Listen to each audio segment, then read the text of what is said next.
우리가 보통 규제 얘기를 하면 규제 철폐 또는 뭐 규제 개혁, 규제 강화 이렇게 좀 양분하는 경향들이 사실은 있습니다. 근데 규제라고 하는 것이 원래 가지고 있는 기능과 목표가 있는데, 예를 들면 국민들의 생명과 안전을 보호하기 위한 규제가 있을 수 있죠. 그거 당연히 필요한 것 아닐까 싶습니다. 또 한편으로는 규제라고 하는 게 일정한 방향으로 이 사회적 흐름을 유도하기 위한 목표를 갖기도 하는데, 그게 이제 행정 편의적인 간섭 수단이 되기도 하죠. 우리가 이제 그런 사회는 벗어났다고 생각하는데, 과거에는 이 규제가 아주 속된 표현을 하면 그 갈취 수단, 그러니까 기업들이나 경제 활동을 하는 주체들로부터 뭘 뜯어내는 그런 수단이 되기도 했습니다. 괴롭히는 수단이 된 거죠. 근데 그 정도 단계는 우리가 다 벗어났다고 보이지긴 합니다만, 여전히 현재의 규제는 현장의 필요라는 것보다는 규제 당국의 필요에 의한 측면이 좀 많은 것 같아요. 물론 우리 공직자들은 그러지 않다고 생각할 겁니다. 일부러 그러는 것도 아니겠죠. 그러나 시각 자체가 공급자 시각 또는 규제 당국, 규제를 하는 입장에 있기 때문에 본인들은 아니지만 규제 당하는 쪽, 또 현장에서는 전혀 다르게 느낄 수도 있다는 겁니다.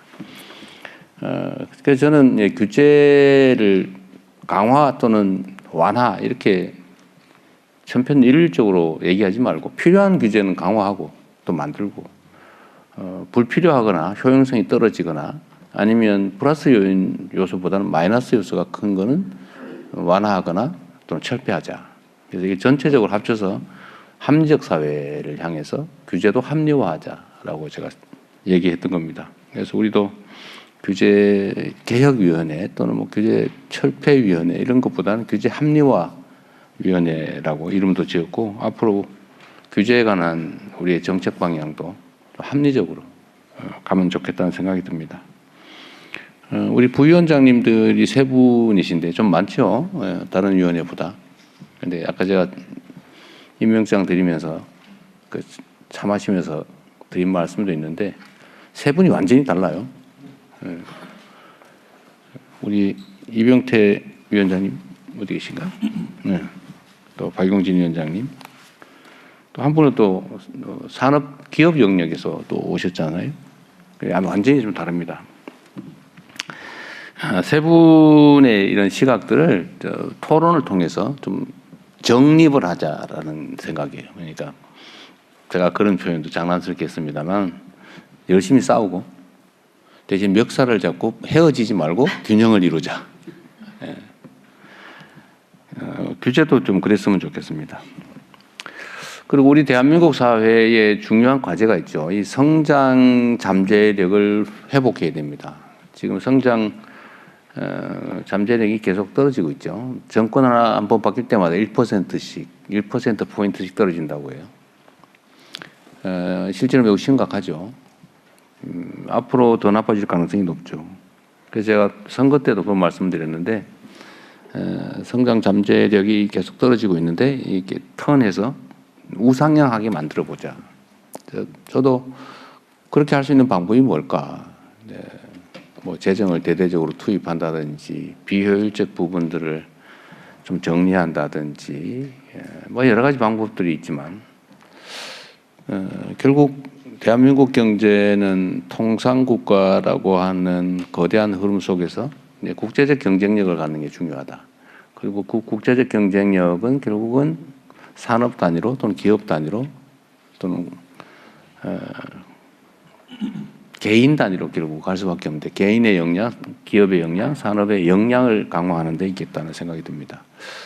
이를 위해서 우리가 할 수 있는 방안들 중에 어쨌든 불필요하거나 비효율적인 규제들을 정리하는 것, 이 규제를 좀 소위 글로벌 스탠다드화하는 것, 국제 표준에 맞춰가는 것, 그리고 첨단 기술, 첨단 산업 분야에 있어서는 좀 네거티브 규제로 전환하는 게, 이런 게 필요하겠다는 생각을 하게 됐어요.